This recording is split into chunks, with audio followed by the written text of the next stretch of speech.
La crisis tiene una historia relativamente larga, digamos. Hay que hablar de la crisis del orden capitalista a escala mundial, obviamente en la región y en el propio Argentina. Hablamos del capitalismo porque ese es el modo de producción, es el modelo de desarrollo que existe en el mundo hoy. Digamos, la tendencia de las relaciones económico-sociales en todo el mundo es a las relaciones entre el capital y el trabajo. Hay una tendencia en que para resolver la vida cotidiana de la mayoría de la población hay que vender la fuerza de trabajo en condiciones cada vez más deterioradas. Si en una época, digamos, en la década del 20 del siglo pasado, hasta la década del 70, 80 del siglo pasado, habían conquistas logradas por las trabajadoras y los trabajadores en el sistema mundial que aportaban a seguridad social, hoy la relación capital-trabajo se viene deteriorando de forma creciente. Incluso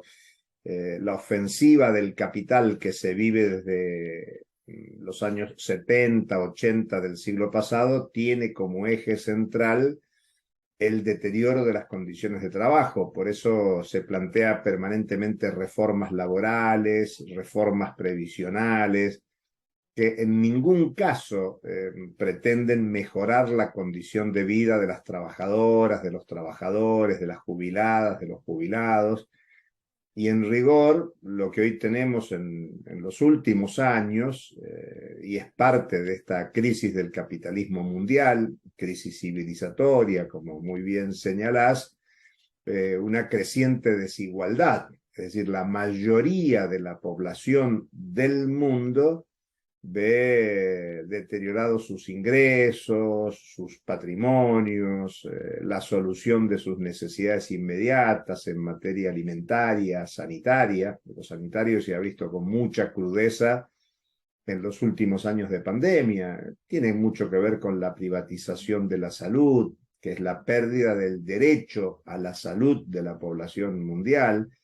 Y al mismo tiempo lo que hay es un acrecentamiento de la concentración del ingreso y de la riqueza.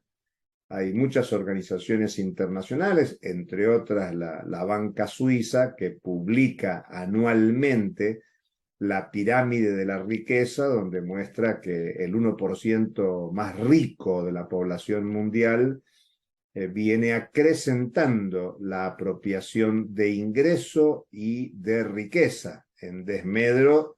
de una base ampliada de la pirámide, que es la población empobrecida del sistema mundial. Sí. América Latina y el Caribe, en ese plano, se muestra como la situación de mayor desigualdad en el mundo, no la de mayor pobreza. Uno puede encontrar más pobreza en África, por ejemplo, o en la India, en algunos territorios asiáticos. Sin embargo, América Latina y el Caribe tiene un nivel de desigualdad inmenso. Y Argentina tiene una particularidad, que es que, producto de los cambios económicos, políticos, sociales, desde el año 1975 y sobre todo acelerados con la dictadura militar del 76, consolidado en los 90, y en los últimos años Argentina tiene unos niveles de desigualdad enormes, y el dato de la pobreza extendida en la Argentina, más allá de los datos oficiales que hablan de más de un tercio de la población empobrecida, muestra un deterioro de las condiciones de vida de la mayoría de la población de uno de los países que tuvo un desarrollo capitalista relativamente temprano en comparación con otros de América Latina y el Caribe. O sea que lo que asistimos en el sistema mundial, que matizado a nivel de las distintas regiones del mundo y especialmente en la Argentina, vivimos un tiempo de ofensiva del capital contra el trabajo, del capital contra la naturaleza, del capital contra la sociedad. Eso uno puede identificarlo históricamente con los acontecimientos del 73 en Chile. Este año, en septiembre, se van a cumplir 50 años del primer ensayo de liberalización de la economía que se extendió en el cono sur de América Latina con las dictaduras militares y que luego se adquirió carta de ciudadanía en el capitalismo desarrollado con Gran Bretaña, con Thatcher, con Reagan en Estados Unidos en los años 80, y luego se extendió en el mundo con lo que se denomina neoliberalismo, pero el neoliberalismo es la forma del desarrollo contemporáneo del capitalismo. Y esa ofensiva del capital ya tiene medio siglo. Y claro, en este medio siglo,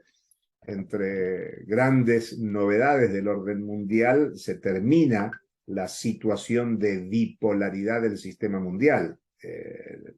La bipolaridad determinada por la confrontación capitalismo-socialismo, con la caída de la Unión Soviética en el año 91, de alguna manera se impacta, más allá de lo que pensemos, de lo que acontecía en la Unión Soviética, se deteriora en el imaginario social mundial la posibilidad de políticas económicas alternativas, de reorganización de la sociedad en materia alternativa. Y yo diría que hoy ese es el principal problema, porque no es ninguna novedad decir que hay crisis hoy, que es una crisis alimentaria, energética, ambiental, financiera, económica, política, porque, bueno, las respuestas que está brindando la contemporaneidad son las irracionalidades de los Trump en Estados Unidos, de los conservadores en Gran Bretaña, de los Bolsonaro en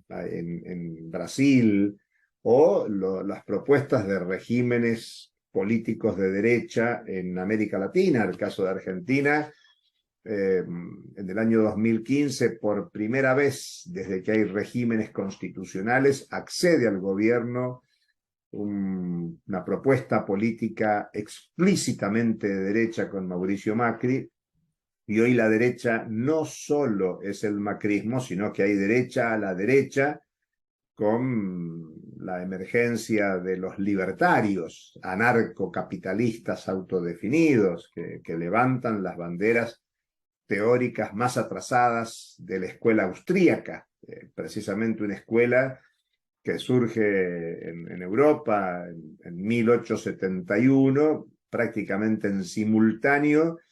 con el levantamiento de la Comuna de París, el primer intento de gobierno obrero, la publicación del Capital de Carlos Marx, digamos, con la crítica de la economía política y la práctica social alternativa en pleno despliegue, se levanta una lógica teórica conservadora, restauradora de la ofensiva capitalista, y eso es lo que hoy aparece como novedad, como fenómeno en la Argentina. Entonces creo que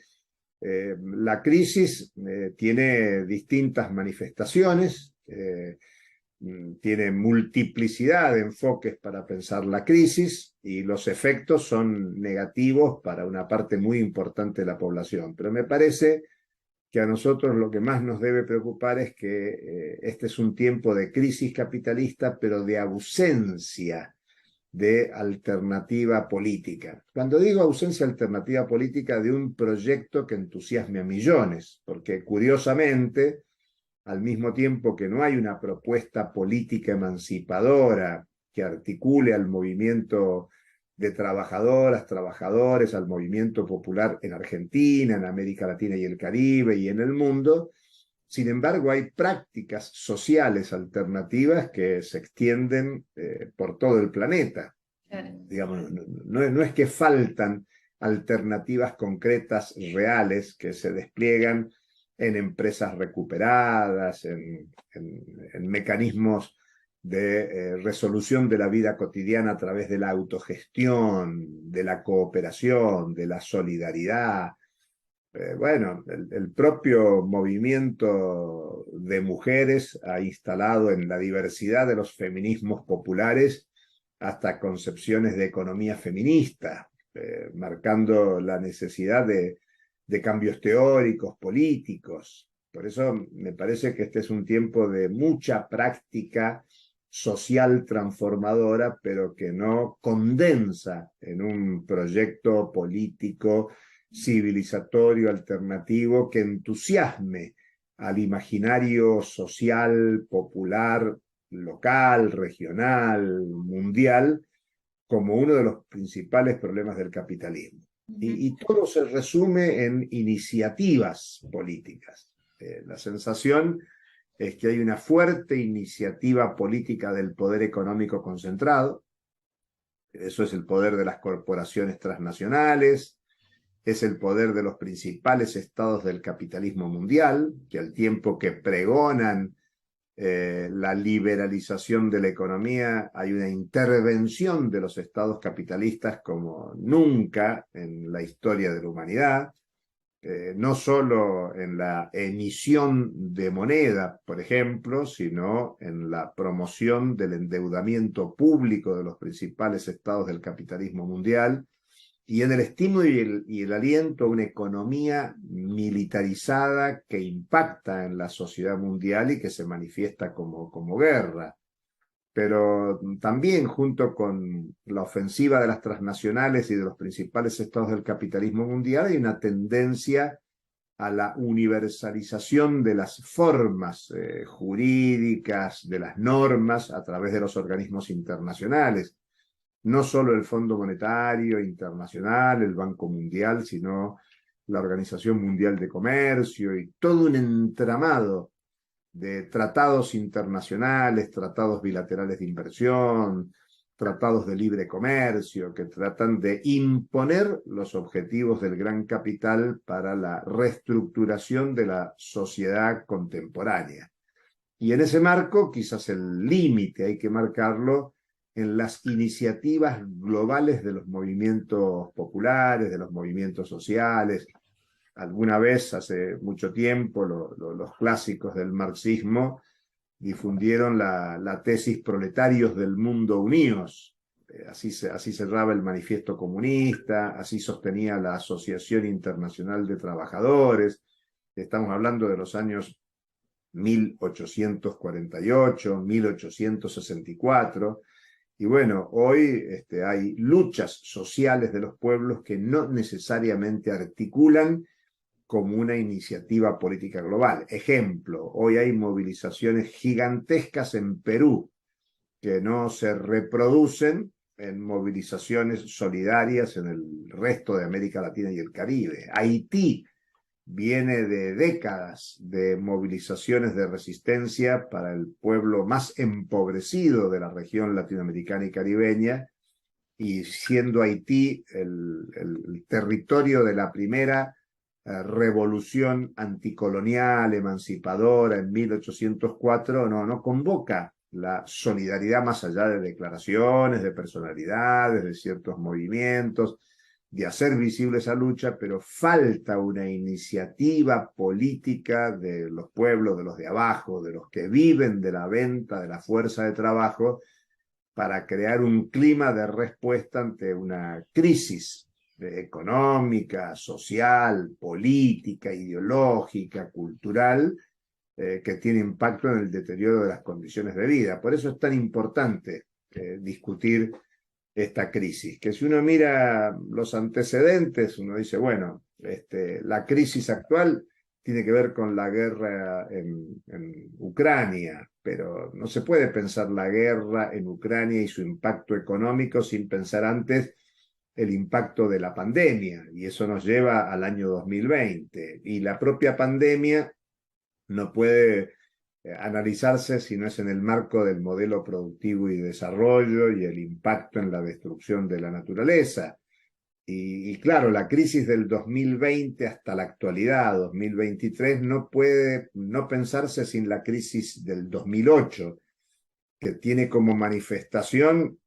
la situación financiera, de crisis de las hipotecas, de cierres de bancos en Estados Unidos, por ejemplo. Pero esa crisis no puede pensarse sino con la crisis estadounidense del 2001, cuya respuesta fue, a partir del episodio de las Torres, la militarización de la sociedad estadounidense y su impacto mundial, el incremento de los préstamos familiares, empresariales y del Estado estadounidense que llevó a la crisis del 2007, 2008 posterior. O sea que cuando vemos este tránsito de la crisis actual como una crisis en pleno desarrollo durante 2 décadas, es que estamos ante la crisis de las políticas neoliberales, políticas que empezaron a construirse con los ensayos de las dictaduras genocidas del Cono Sur hace 50 años. Entonces, es una historia larga analizar la crisis. No es solo la última suba de la tasa de interés de la Reserva Federal de Estados Unidos, o no es el último impacto de la tecnología contemporánea del fracking, por ejemplo, que afecta al medio ambiente, que contamina las napas de agua, que afecta a la naturaleza y a las poblaciones en los territorios donde se aplica, sino que es un cúmulo integrado de políticas que responden a la iniciativa del capital por potenciar, restablecer la lógica de la ganancia, de la acumulación de capitales y por lo tanto nos lleva a pensar en que la sociedad que vive de la venta de su fuerza de trabajo, que la sociedad popular necesita articular respuestas globales para no solo defenderse de la ofensiva del capital contra el trabajo, contra la naturaleza, contra la sociedad, sino articularse para desarrollar nuevas formas de organización económica de la sociedad, de reestructuración de las relaciones económico-sociales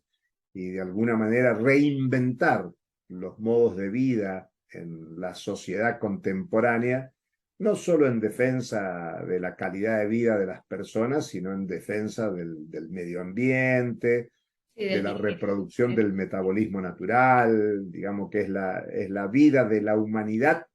y de la naturaleza, es la sociedad y la naturaleza lo que está en riesgo.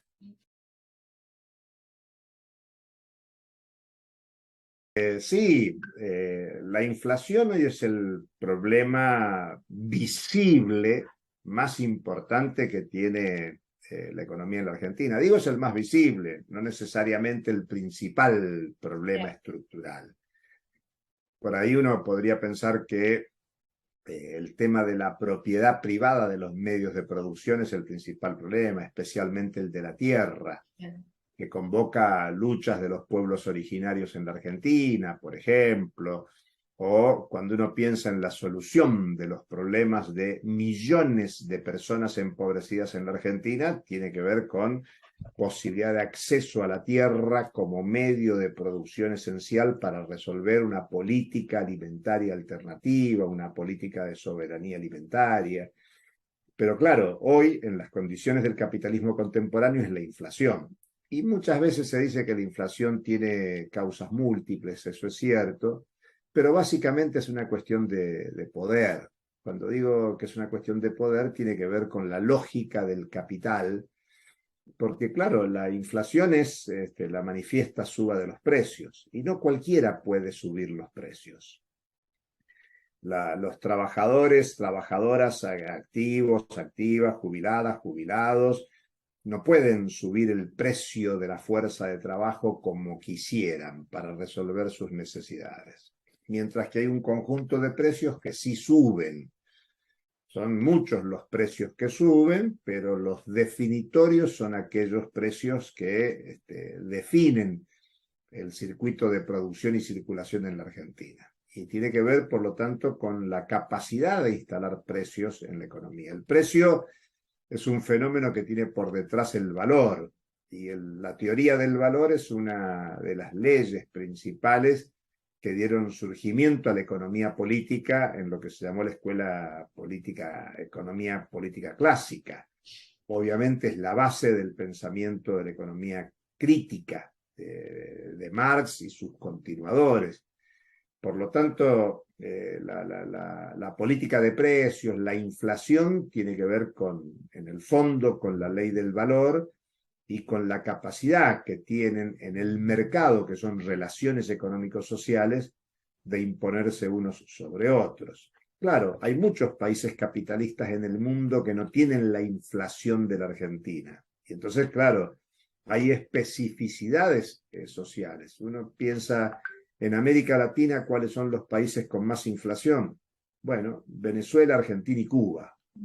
Y entonces uno se pone a pensar, bueno, ¿qué pasa en Venezuela? ¿Qué pasa en Cuba? ¿Qué pasa en Argentina? Y claro, hay especificidades propias. Hay un objetivo de destruir la economía cubana desde que hace más de 60 años se propuso un proyecto anticapitalista.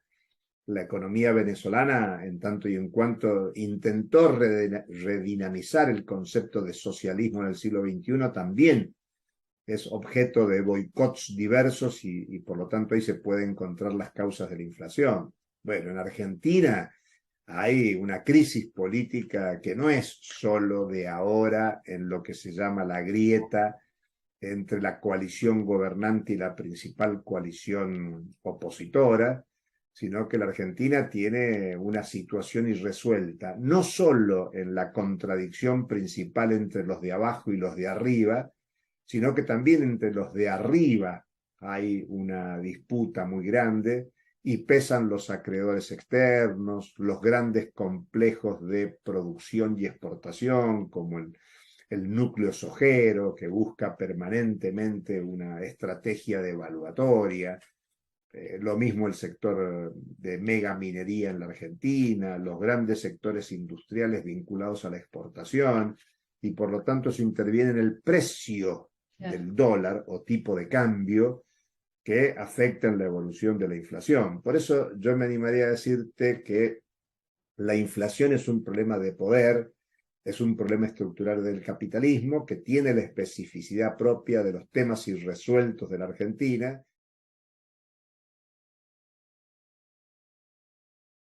Y si hay algo que resolver en la Argentina desde el punto de vista de la mayoría popular, es un proyecto político emancipador que ponga por delante soluciones para los empobrecidos, soluciones para los explotados, soluciones para los oprimidos.